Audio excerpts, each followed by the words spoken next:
اس نور کی حقیقت تمہارے بہت کام میں آنے والی ہے. ابھی اس کا آگے تذکرہ آ رہا ہے. اس سے پہلے ارشاد فرمایا یکاد زیتھا یضیء ولو لم تمسسہ نار. اتنا پیارا تیل ہے, اتنا صاف ستھرا زیتون کا تیل ہے کہ خود ہی وہ چمک رہا ہے. یکاد زیتھا یضیء, خود تیل چمک رہا ہے جگمگ جگمگ. ولو لم تمسسہ نار, اگرچہ کہ ابھی اس میں آگ سلگائی ہی نہیں گئی ہے, ابھی تو اس کی لو جلائی نہیں گئی ہے, بتی پر ابھی آپ نے لو نہیں لگائی کہ وہ خود تیل چمک رہا ہے, اتنا اچھا تیل. اور جب آگ لگا دی گئی تو کیا ہوا؟ نور علی نور. جب اس کو سلگا دیا گیا تو ارشاد فرمایا نور پر نور, روشنی پر روشنی. یہدی اللہ لنورہ من یشاء, اپنے نور کی طرف رہنمائی جس کی چاہے کرتا ہے, اپنے نور سے اللہ تعالیٰ جس کو چاہے مالا مال کرتا ہے. یہ مثال اللہ تعالیٰ نے جو نور کی دی, اس کے سلسلے میں بہت ساری مفسرین نے مختلف قسم کی آراء دی. کچھ رائے یہ دیتے ہیں اس سے مراد جو ہے وہ حضور اکرم صلی اللہ علیہ وسلم ہے, کچھ نے کہا مسجد نبوی ہے, کچھ نے کہا بیت المقدس ہے, کچھ لوگوں نے اس سے کہا مسجد مراد ہے, کچھ لوگوں نے کہا اس سے مومن کے گھر مراد ہے. لیکن امام قرطبی رحمت اللہ علیہ نے حضرت ابی بن کعب رضی اللہ تعالیٰ عنہ سے اس کی ایک تفسیر پیش کی جو میرے دل کو بہت لگتی ہے, اور اسی کو میں وضاحت کے ساتھ پیش کروں گا. کیونکہ حضرت ابی بن کعب رضی اللہ تعالیٰ عنہ فہم قرآن میں بہت ممتاز تھے. آپ نے ان کے بارے میں سنا ہوگا کہ یہ حضرت ابی بن کعب رضی اللہ تعالیٰ وہی صحابی ہے جن کو حضور اکرم صلی اللہ علیہ وسلم نے بلایا, اور بلانے کے بعد کہا کہ ابی مجھے جو ہے قرآن مجید پڑھ کر سناؤ. تو حضرت ابی بن کعب نے کہا کہ آپ پر تو نازل ہوتا ہے, حضرت جبرائیل امین سناتے ہیں, میں آپ کو کیا کلام پاک سناؤں. تو حضور اکرم صلی اللہ علیہ وسلم نے ارشاد فرمایا مجھے اللہ نے حکم دیا ہے کہ میں تم سے قرآن پاک سنوں. تو حضرت ابی بن کعب رو پڑے, روتے ہوئے کہا اوا سمانی اللہ, نام لیا کیا اللہ تعالیٰ نے میرا؟ تو کہا ہاں اللہ نے نام لیا ہے, حکم دیا ہے کہ میں تم سے قرآن پاک سنوں. تو حضرت ابی بن کعب کہتے میں اتنا رویا کہ میں ضبط نہ کر سکا, بمشکل تمام میں نے سورۃ البینہ حضور اکرم صلی اللہ علیہ وسلم کو سنائی.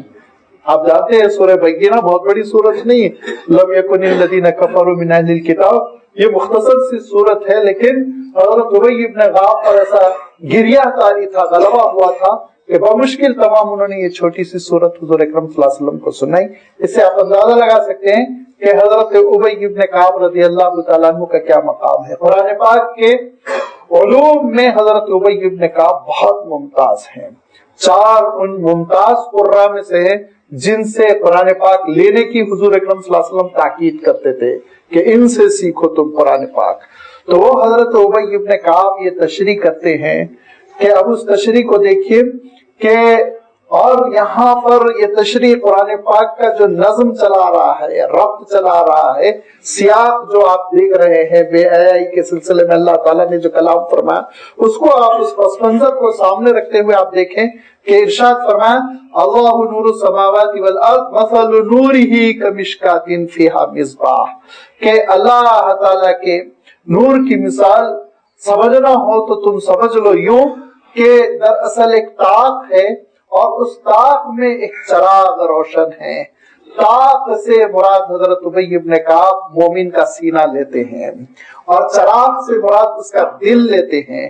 اور پھر ارشاد فرمایا کہ اس کے اطراف و اکناف ایک شیشہ ہے, اس کے ارد گرد ایک چمکتا ہوا صاف ستھرا شیشہ ہے, جس کی وجہ سے ہوا کی تیزی کی وجہ سے شمع کی لو اور چراغ کی لو بگڑتی نہیں, بجھتی نہیں.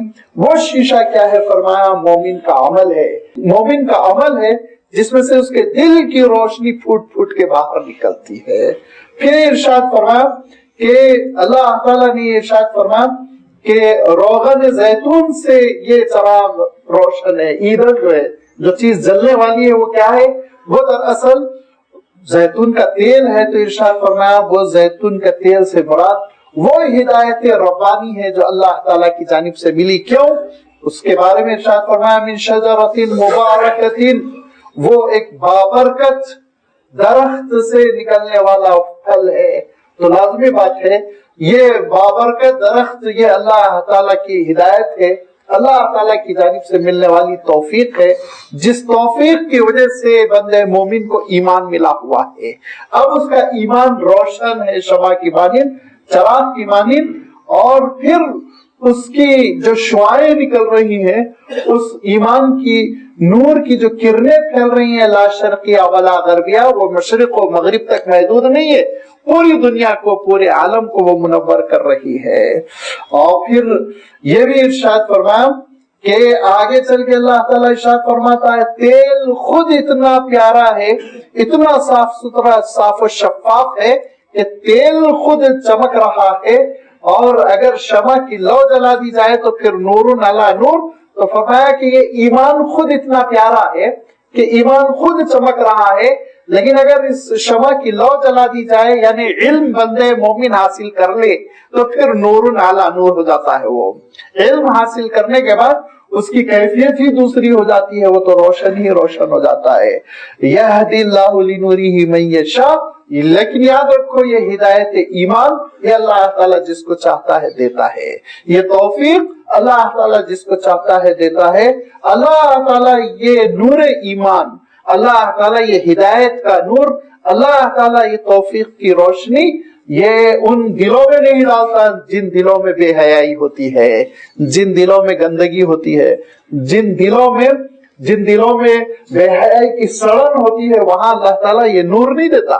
لہذا اپنے دلوں کو حیا سے پاک کرو، اپنے دلوں کو حیا سے پہلے صاف ستھرا کرو، مانج لو، اس کے بعد اللہ تعالیٰ یہ ایمان کی توفیق عنایت فرمائے گا، یہ ایمان کا نور دے گا۔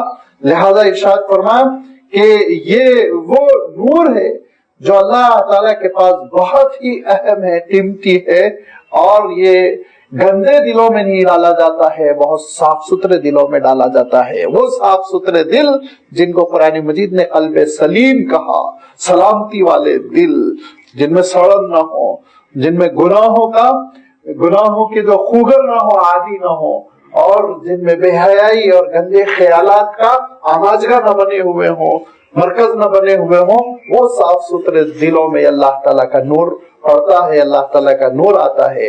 وَيَضْرِبُ اللَّهُ الْأَمْثَالَ لِلنَّاسِ، بے شک اللہ تعالیٰ اپنی مثالوں کو لوگوں کے سامنے بیان کرتا ہے۔ اللہ تعالیٰ مثالوں کو لوگوں کے سامنے اس لیے بیان کرتا ہے کہ لوگ حقیقتوں کو سمجھ سکیں۔ دیکھیے بہت سی حقیقتیں معنوی ہوتی ہیں، اور ان معنوی حقیقتوں کو محسوسات کے ذریعے سمجھایا جاتا ہے، ورنہ سمجھنا بہت انسان کے لیے مشکل ہو جاتا ہے۔ معنوی حقیقت یہ ہے کہ مثال کے طور پر وضو کرنے سے مومن بہت ہی پاک ہو کر صاف ستھرا ہو جاتا ہے۔ اب یہ معنوی حقیقت ہے، سمجھ میں نہیں آ رہی، حضور اکرم صلی اللہ علیہ وسلم نے محسوسات کے ذریعے سمجھایا۔ کہا دیکھو تمہارے گھر کے سامنے ایک نہر ہے، اور تم 5 مرتبہ اس نہر میں نہاتے ہو تو کتنے صاف ستھرے رہو گے۔ تو ایک محسوس چیز نہر میں نہانا سمجھ میں آنے والی چیز ہے، اس چیز سے حضور اکرم صلی اللہ علیہ وسلم نے اس چیز کو مثال دے کر ایک معنوی حقیقت کو سمجھایا اور بتلایا۔ اللہ تعالیٰ کا نور، اور یہ نور دلوں میں پیدا ہونا، اس سے دلوں کا روشن ہونا، وجود کا روشن ہونا، یہ ایک معنوی حقیقت تھی، سمجھنا مشکل تھا۔ تو اللہ تعالیٰ نے سمجھایا دیکھو اسے سمجھو کہ ایک اونچے طاق میں چراغ رکھا ہے، وہ چراغ کے ارد گرد شیشہ بھی بہت صاف ستھرا ہے، اس چراغ میں تیل بھی ہے تو کس کا ہے؟ کوئی مٹی کا تیل نہیں بدبودار، بلکہ اس میں ایک مبارک پھل کا تیل ہے، وہ مبارک پھل جس کا درخت خود بابرکت ہے، اور وہ پھل ہے زیتون، اور زیتون کا بھی وہ صاف ستھرا اچھا تیل ہے جو اتنا چمک رہا ہے کہ اس کو جلانے کی بھی ضرورت نہیں، اور اس میں پھر لو روشن کر دی گئی تو ریفلیکشن ہے، نور ہے کہ بکھرتا چلا جا رہا ہے۔ یہ ہے ہدایت اسلام کا نور، اور یہ ہے توفیق کا، اور یہ ہے اللہ تعالیٰ کا وہ نور جو بندے مومن کے دل میں پیدا ہوتا ہے۔ چنانچہ اللہ تعالیٰ نے قرآن پاک میں دوسرے مقام پر اسی کو دوسرے الفاظ میں ارشاد فرمایا کہ افمن شرح اللہ صدرہ للاسلام، اللہ تعالیٰ اگر کسی کے سینے کو اسلام کے لیے، ایمان کے لیے کھول دے تو فہو نور من ربہ، تو اپنے رب کے نور پر ہے۔ اس کو ارشاد فرمایا گویا اس کا سینہ رب کے نور سے منور ہے۔ یہ رب کا نور نہیں آ سکتا بے حیائی کے ساتھ. یہ پروردگار کا پیارا پیارا نور نہیں پیدا ہو سکتا ہے دلوں میں گندگیوں کے ساتھ. لہذا اپنے خیالات کو گندگیوں سے بچانا اور اپنے دل کو گندگیوں کا اڈا بننے سے بچانا. دل کو گندگیوں کا اڈا بننے سے بچانے کے لیے کیا کرنا پڑے گا؟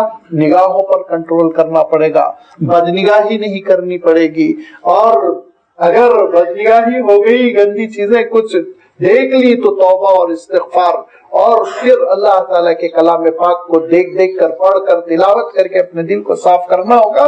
جب دل چمک جائے گا تو یہ اللہ تعالیٰ کا نور اس میں آئے گا. فی بیوت اذن اللہ ان ترفع ویذکر فیہا اسمہ. دوسری آیت میں اللہ تعالیٰ ایک بات ارشاد فرما رہا، انشاءاللہ اس کی وضاحت آئے گی، لیکن پہلے میں ترجمہ کر دیتا ہوں.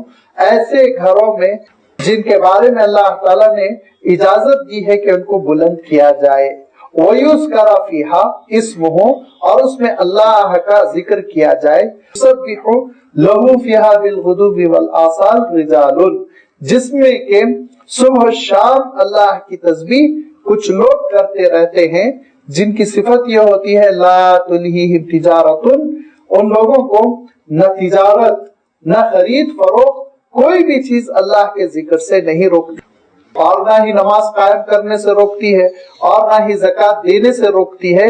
یہ وہ لوگ ہوتے ہیں یخافون یوما تتقلب فیہ القلوب والابصار، اس دن سے ڈرتے رہتے ہیں جس دن کے نگاہیں پھر جائیں گی، جس دن کے دل پھٹے پھٹے رہ جائیں گے.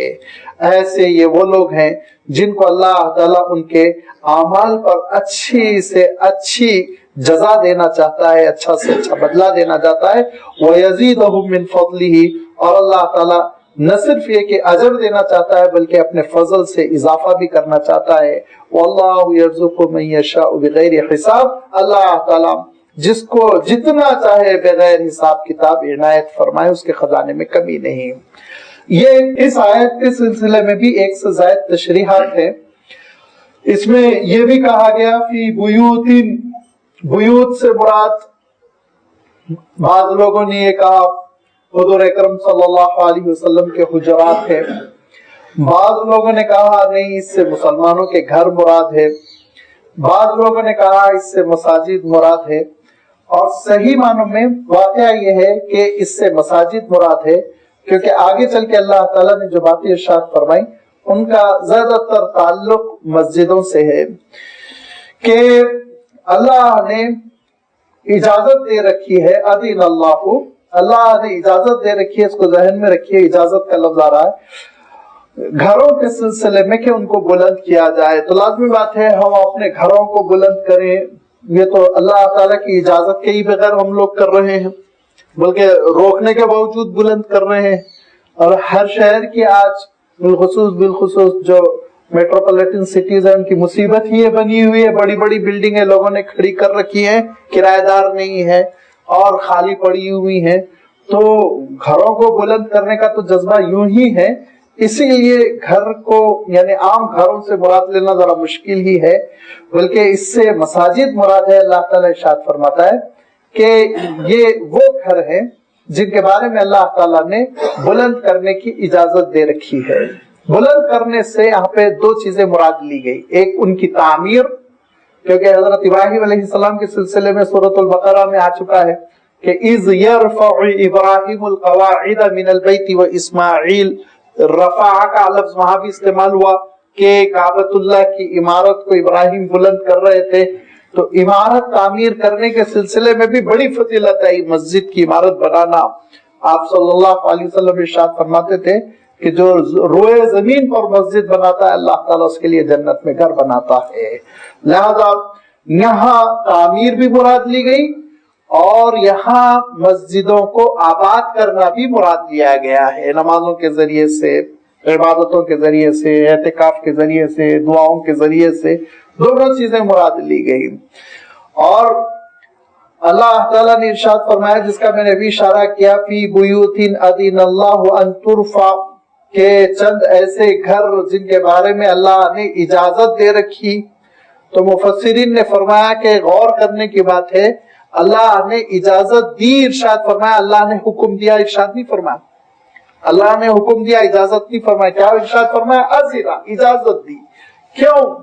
اس لیے فرمایا کہ جن کی طبیعتوں کی تربیت ہو جاتی ہے، نکھر جاتی ہے جن کی طبیعتیں، وہ اپنے محبوب کے اشاروں پر کام کرتے ہیں. ان کو حکم دینے کی ضرورت نہیں ہوتی ہے، ان کو حکم دینے کی ضرورت نہیں ہوتی. ایک چاہنے والا منجھا ہوا، اس کو بس اشارہ مل جائے کہ اس کا محبوب، اس کا حبیب یہ چاہتا ہے، اس کی خواہش ہے یہ، تو بس اس کے اشارے پہ وہ لپک کر تعمیل کرتا ہے، کام کرتا ہے.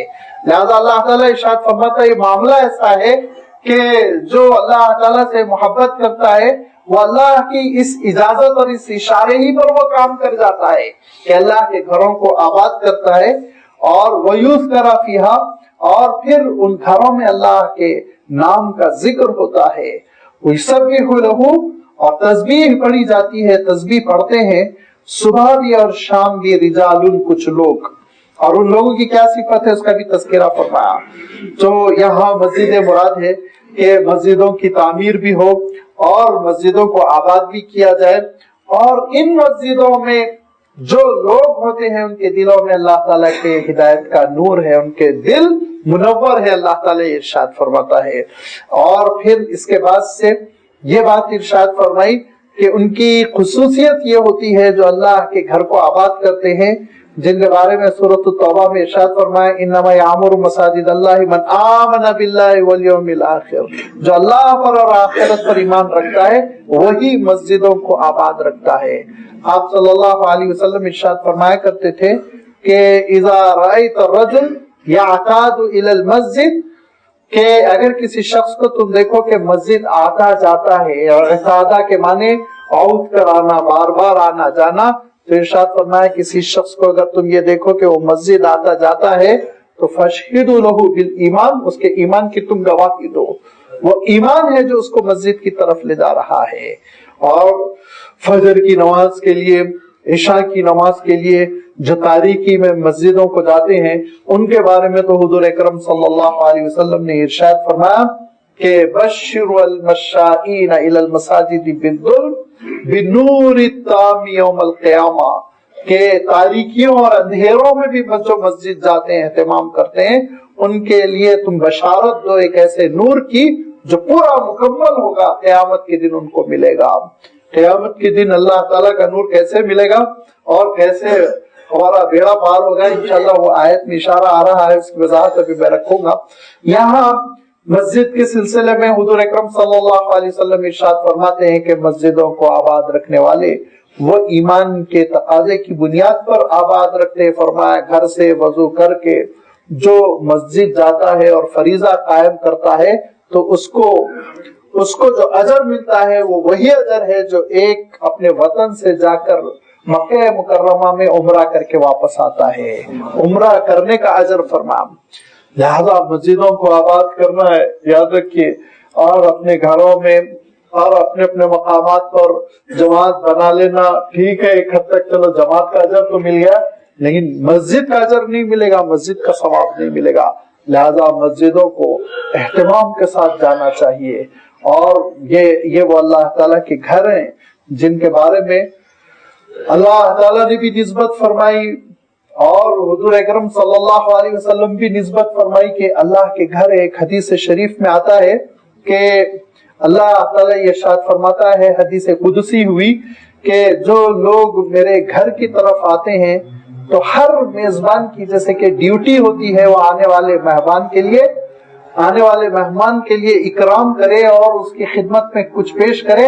لہذا میرے گھر کی جانب بھی جو آتے ہیں بندے، میں ان کی بھی ضیافت کرتا ہوں. ارشاد فرمایا میں ان کی بھی ضیافت کرتا ہوں، اور وہ ضیافت یہ ہے کہ اللہ تعالیٰ قیامت کے دن ایک نور عنایت فرمائے گا اور انشاءاللہ اس نور کی وضاحت آئے گی. لہذا مسجدوں کو آباد رکھنا، اور مسجدوں کو آباد رکھنا صحیح معنوں میں یہ ہے کہ اس کا ڈیکوریشن اور اس میں یہ ساری وہ چیزیں جو آج کل پیدا ہو گئیں، ان کی خیر میں اہمیت نہیں گھٹانا چاہتا ہوں. مسجد کی خدمت کا جذبہ ہے تو آپ کریے، لیکن اصل مسجد کی آبادی ہے ہمارا وجود، ہماری موجودگی، ہمارا اٹھنا بیٹھنا، ہماری عبادتیں اور ہماری دعائیں، ہمارا اعتکاف ہماری تلاوت قرآن، یہ سارے وہ اعمال ہیں جو مسجد میں ہوں گے. کیونکہ مسجد کے سلسلے میں حضور اکرم صلی اللہ علیہ وسلم ارشاد فرماتے تھے کہ شعر شاعری کے لیے مسجد کو استعمال نہ کرو. روکتے تھے آپ صلی اللہ علیہ وسلم، شعر شاعری کے لیے مسجد کو استعمال نہ کرو. حضور اکرم صلی اللہ علیہ وسلم روکتے تھے اعلانات کے لیے مسجد کو استعمال نہ کرو. ایک صاحب کھڑے ہو گئے، انہوں نے کہا میری لال اونٹنی کہیں گم ہو گئی، کسی کو نظر آئی ہو تو وہ مجھے بتا دے. تو حضور اکرم صلی اللہ علیہ وسلم نے کیا ارشاد فرمایا؟ اللہ کرے تیری اونٹنی نہ ملے. یہ ارشاد فرمایا مسجد اعلان کے لیے گمشدہ سامان کے اعلانات کا مرکز ہے. نہیں، گمشدہ سامان کا اعلان یا نہ کرو. حضور اکرم صلی اللہ علیہ وسلم ارشاد فرماتے تھے کہ مساجد میں آوازیں بلند نہ کرو، شور نہ کرو. حضور اکرم صلی اللہ علیہ وسلم ارشاد فرماتے تھے مسجد میں بدبو نہ کرو. لہسن اور پیاز کھا چکے ہو تو منہ صاف کر لو، مسواک سے دھو کر مسجد میں حاضر ہو. یہاں زحمت نہ ہو، یہاں فرشتے ہوتے ہیں جو بدبو سے دور ہوتے ہیں. لہذا مسجد کے سلسلے میں آپ صلی اللہ علیہ وسلم ارشاد فرماتے تھے میرے امت کے اعمال میرے سامنے پیش کیے گئے. ان اعمال میں ایک چھوٹی سی غلطی کی وجہ سے امت کو جو پریشانی ہو رہی وہ بتایا گیا کہ وہ مسجد میں غلاظت کرتے ہیں، ادھر ادھر تھوک دیتے ہیں، یہ کرتے ہیں وہ کرتے ہیں. لہذا آپ صلی اللہ علیہ وسلم نے مسجد کی نظافت کی جانب توجہ دلائی. آپ صلی اللہ علیہ وسلم نے مسجد کی آبادی کی جانب توجہ دلائی. حضور اکرم صلی اللہ علیہ وسلم نے روکا مسجد کے حدود میں خرید فروخت بھی نہ کرو. یہ ساری چیزوں سے آپ صلی اللہ علیہ وسلم نے روکا. اور پھر ارشاد فرمایا کہ یہ اللہ کے ذکر کے لیے ہے، یہ نمازوں کے لیے ہے، یہ دعاؤں کے لیے ہے. اور آپ کی یہ جو مجلس ہوتی ہے، اس مجلس کے سلسلے میں حضور اکرم صلی اللہ علیہ وسلم ارشاد فرماتے ہیں کہ تم دیکھو گے کہ کچھ لوگ اللہ کے گھر میں سے ایک گھر میں بیٹھے ہوئے اللہ کی کتاب پڑھ رہے ہیں. یتدارسونہ، ارشاد فرمایا سیکھ رہے ہیں، سمجھا رہے ہیں، اس کا درس دے رہے ہیں. تو پھر ان کے اطراف و اکناف فرشتے ان کو گھیر لیتے ہیں، ان پر اللہ کی رحمت نازل ہوتی ہے، ان کے دلوں میں سکینت نازل ہوتی ہے. غشیتہم الرحمہ ونزلت علیہم السکینہ. تو یہ مسجد کے وہ اعمال ہے جن کا تعلق جو ہے وہ اللہ کے گھروں سے ہے. لہذا اس کا بہت اہتمام ہونا چاہیے. اور یہ مسجد کو اللہ کے ذکر سے روکنا اور مسجد میں تالے لگانا، یہ سب ناپسندیدہ چیزیں ہیں. ہم نے چونکہ مسجد کو اتنا قیمتی کر دیا کہ چوری کا ڈر ہو گیا، لہذا تالے لگا رہے ہیں. مسجد کو کیوں اتنا قیمتی کرتے ہو؟ سیدھی سادی مسجد رکھو، 24 گھنٹے کھلی رہے، جو آئے نماز پڑھ لے، جو آئے بیٹھ کر تلاوت کر لے، جو آئے یہاں بیٹھ کر اللہ کو یاد کر لے. لہذا کم سے کم مسجد کا ایک حصہ ہونا چاہیے جو ہمہ وقت کھلا رہے. اوقات جیسا ہوتا ہے کہیں آپ اترے اور گئے شہر میں، ٹائم ہو رہا ہے ظہر کا، 2, 2:30, 3 بج رہے ہیں، ہر مسجد میں جائیے تالا لگا ہوا ہے، تو نماز کو قضا کر لے آدمی، نماز چھوڑ دے. کہیں تو نماز پڑھنے کے لیے جگہ رہنی چاہیے. لہذا اللہ تعالیٰ کیا ارشاد فرماتا ہے؟ وَمَنْ أَظْلَمُ مِمَّنْ مَنَعَ مَسَاجِدَ اللَّهِ أَن يُذْكَرَ فِيهَا اسْمُهُ. اس شخص سے بڑھ کر ظالم کوئی نہیں ہے جو مسجدوں کو اللہ کے ذکر سے روکتا ہے. کمیٹی کیا بن گئی کہ نوٹس لگاتے ہیں یہاں پہ یہ کرنے کی اجازت نہیں ہے، وہ کرنے کی اجازت نہیں ہے. آپ کو نوٹس لگانے کی اجازت نہیں ہے، شرعی طور پر آپ کو حق نہیں ہے. امام ابو یوسف رحمۃ اللہ علیہ، امام ابو حنیفہ رحمۃ اللہ علیہ کے شاگرد رشید ہیں، امام شافعی رحمۃ اللہ علیہ کے استاذ ہیں، بہت بڑے امام ہیں.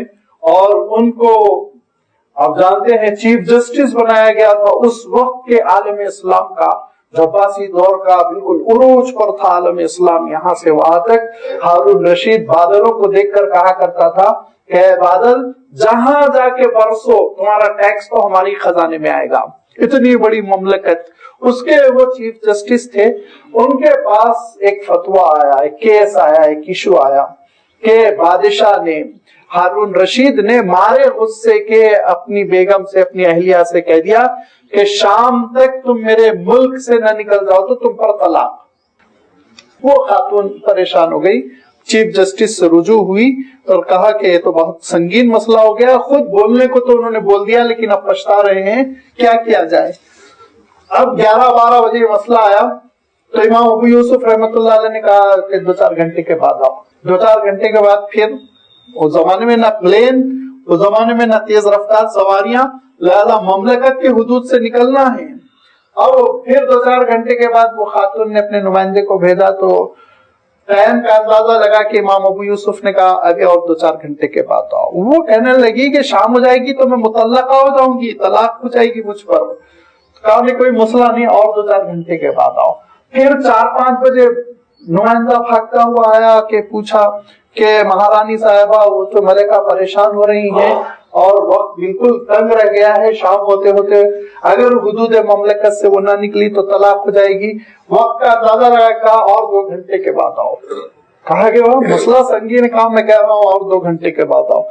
2 گھنٹے کے بعد جب کہ عصر کا وقت بھی ہو گیا, سورج غروب ہونے والا ہے, پھر نمائندہ آیا تو امام ابو یوسف نے کہا کہ جا کے خاتون سے کہو کہ پردے کا انتظام کرے اور مسجد میں آ کر بیٹھ جائے. کہا مسجد میں آ کے بیٹھ جائے؟ ہاں مسجد میں آ کے بیٹھ جائے. ہارون رشید سے جا کے کہہ دو مسجد ان کی مملکت میں نہیں ہے, مسجد ان کی مملکت میں نہیں ہے. دیکھیے مملکت جو ہوتی ہے اونرشپ, یہ ہماری عارضی جو اونرشپ ہے دنیا میں, جو ہم کو بہت نخروں میں مبتلا کرتی, دھوکے میں مبتلا کرتی, یاد رکھیے یہ عارضی مملکت بھی مسجد کے اندر نہیں چلتی ہے. یہ عارضی مملکت بھی مسجد کے اندر نہیں چلتی. لیکن آج عالم یہ ہو گیا ہے کہ ساری مملکتوں کا مقابلہ, اونرشپ کا مقابلہ مسجدوں میں ہونے لگا ہے. یہ اللہ کے وہ گھر ہیں جو خالصتاً اللہ کی عبادت کے لیے بنائے گئے ہیں. لہذا اللہ تعالیٰ ارشاد فرماتا ہے فی بیوت اذن اللہ ان ترفع ویذکر فیہا اسمہ, یہ وہ گھر ہیں اللہ نے اجازت دی رکھی ہے کہ ان کو بلند کیا جائے, اس میں اللہ کا ذکر ہو. وہ اللہ کی تسبیح بیان کرتے رہتے ہیں صبح شام. جو ایسے بھلے لوگ ہیں لا تلہیہم تجارت, جن کو نہ تجارت نہ خرید فروخت کوئی بھی چیز اللہ کے ذکر سے نہیں روکتی, اور نہ نماز قائم کرنے سے روکتی ہے, اور نہ زکوٰۃ دینے سے روکتی ہے. دنیا کی مشغولیت اللہ کی عبادت سے ان کو اس لیے نہیں روکتی کہ یخافون یوما تتقلب فیہ القلوب والابصار, وہ اس دن کا اندیشہ رکھتے ہیں, ڈر رکھتے ہیں, خوف رکھتے ہیں جس دن کے سینے پھر جائیں گے, جس دن کے آنکھیں پھر جائیں گی. اور وہ قیامت کا دن ہوگا, میدان حشر, جس میں اللہ تعالی بھلا بدلہ دے گا ان لوگوں کو جو بھلے کام کر کے آئے ہوں گے, اور بدلے کے ساتھ ساتھ وَيَزِيدَهُم مِّن فَضْلِهِ, بونس بھی دے گا, اضافہ بھی کرے گا. اور اللہ تعالیٰ جس کو چاہے جتنا عنایت فرمائے, اس کے خزانے میں کوئی کمی نہیں, بغیر حساب کتاب کو دیتا ہے. وَالَّذِينَ كَفَرُوا أَعْمَالُهُمْ كَسَرَابٍ, اور جو لوگ انکار کر رہے ہیں, کفر میں پڑے ہوئے ہیں, وہ بھی کچھ اعمال کر رہے ہیں. کیا اعمال کر رہے ہیں؟ آپ نے دیکھا ہوگا کہ وہ کچھ چیریٹیبل ٹرسٹ بناتے ہیں, خرچے کرتے ہیں, وہ کچھ انسانی ہمدردی میں کام کرتے ہیں, خدمات کرتے ہیں, یہ ساری چیزیں وہ کرتے رہتے ہیں. لیکن اللہ تعالیٰ ارشاد فرماتا ہے ان کے اعمال کی مثال ایسے ہی ہے جیسے سراب. سراب کس کو کہتے ہیں؟ سراب, اس کو عرب زیادہ اچھے انداز میں سمجھتے ہیں, ذرا ہم لوگوں کے لیے مشکل ہے. ریگستان میں جب سفر ہوتا ہے اور دن جب پوری طرح چڑھ آتا ہے اور پیاس خوب لگتی رہتی ہے, اس موقع پر جو افق پر کنارے پر ریت ہوتی ہے وہ تالاب کی طرح نظر آتی ہے, پانی کی طرح چمکتا ہے وہ حصہ. لہذا اگر تجربے کار مسافر نہ ہو تو اس طرف وہ بھاگتا ہے, اور بھاگنے کے بعد وہ تڑپتا ہے, راستہ کھو دیتا ہے, اور پھر ریگستان ہی اس کے لیے قبرستان بن جاتا ہے. جو تجربے کار عرب ہوتے ہیں وہ ادھر نہیں جاتے, ان کو معلوم ہے وہ پانی نہیں ہے, وہ سراب ہے, دھوکہ ہے, نگاہوں کا دھوکہ ہے. اس نگاہوں کے دھوکے کو سراب کہتے ہیں عربی میں, کہ آدمی اس کو غلطی سے جس کو پانی سمجھ رہا ہو. یہ سراب اللہ تعالیٰ ارشاد فرماتا ہے کہ اہل کفر کے اعمال, کہ وہ اعمال کی وجہ سے یہ سمجھ رہے ہیں کہ ان کو کچھ ملنے والا ہے, اور ادھر ہی وہ آگے بڑھتے جا رہے ہیں, بڑھتے جا رہے ہیں. یہ لہذا ہوگا کیا؟ ارشاد فرمایا کہ والذین کفروا, جو کفر کر رہے ہیں, اعمالہم, ان کے اعمال کی مثال کیا ہے؟ کسرابن, کہ سراب جیسی ہے, بیقیعۃ, ایک بہت بڑے لف و دف صحرا پہ, ایک بڑے میدان میں. قیعۃ میدان کو کہتے ہیں. یحسبہ الظمآن ماء, پیاسا اس کو پانی سمجھ کے اس طرف آگے بڑھتا چلا جا رہا ہے. جو تجربے کار مسافر ہیں وہ پانی کو کسی اور بنیاد پر تلاش کرتے ہیں. ان کو معلوم ہے پانی کی 2 علامتیں ہیں صحرا میں, پانی کی 2 علامتیں ہیں. زمین پر ہریالی نظر آئے گی، آسمان پہ پرندے نظر آئیں گے، تب وہ سمجھتے ہیں وہاں پانی ہے، اس کی طرف آگے بڑھو۔ جو ناتجربے کار ہوتے ہیں ان کو وہ چمکتی ہوئی ریت پانی نظر آتی ہے اور اس طرف وہ دوڑتے ہیں اور دوڑتے چلے جاتے ہیں یہاں تک کہ پھر موت سے دوچار ہو جاتے ہیں۔ حتی اذا جاءہ، یہاں تک کہ بھاگتا ہوا جب وہاں تک پہنچ گیا، لم یجدہ شیئا، وہاں کچھ نہیں پاتا۔ یہی کافروں کا مسئلہ ہے کہ جب وہ میدان حشر میں پہنچیں گے، ووجد اللہ عنده، وہاں پہ اللہ کو پائیں گے، فوفاہ حسابہ، جو اللہ تعالیٰ اس کا حساب بے باک کر دے گا، حساب بے باک کر دے گا۔ اور واللہ سریع الحساب، اللہ تعالیٰ حساب کتاب لینے میں بہت سرعت سے کام لیتا ہے، جلدی کر لیتا ہے، اس کو دیری نہیں ہوتی۔ یہ تو ان کے اعمال کی مثال ہے۔ اب ان کی فکر کی مثال کیسی ہے؟ او کظلمات فی بحر اللجی یغشاہ موج من فوقہ موج من فوقہ سحاب۔ فرمایا کہ اور ان کے عقیدے کی اور ان کی جو تھاٹ ہے، فکر ہے، اس فکر کی مثال، ان کی فکر کی مثال فرمایا تاریکیوں کی ہے، ظلمات۔ کم سے کم 3 ہونا چاہیے عربک گرامیٹیکل اعتبار سے، اگر 2 ہو تو ظلمتانی، 1 ہو تو ظلمتن، ظلمات 3 اور 3 سے زائد ہوگی تو یہ لفظ استعمال کیا جاتا ہے، تو آپ 3 کو ذہن میں رکھیں۔ تاریکیاں، ایسی تاریکیاں، فی بحر، زبردست قسم کا سمندر، لجین، گہرا قسم کا سمندر، یغشاہ موج من فوقہ موج، نیچے پانی کی ایک تہ ہے، اوپر پانی کی موجیں ہیں، من فوقہ سحاب، اور اوپر سے پھر بادل بھی ہیں، گہرے کالے سیاہ بدلیاں۔ اتنی تاریکی ہو گئی، ظلمات بعضھا فوق بعض، کہ تاریکی در تاریکی، تاریکی در تاریکی، تاریکی در تاریکی، 3 تہ تاریکیوں کی ہے، اتنا اندھیرا۔ اذا اخرج یدہ، اپنا ہاتھ دیکھنا چاہ رہا ہے نکال کر، لم یکد یراہا، تو اپنا ہاتھ بھی نہیں دکھ رہا اس کو، اتنا اندھیرا۔ دیکھیں یہ 3 تاریکیاں کون سی تاریکی ہیں کفر کے ساتھ؟ نمبر 1 جہالت کی تاریکی، یہ پانی کی وہ نیچے کی تہ ہے جس میں وہ بیچارہ پڑا ہوا ہے۔ نمبر 2 اس کے ساتھ ساتھ جہالت کے ساتھ کیا ہے؟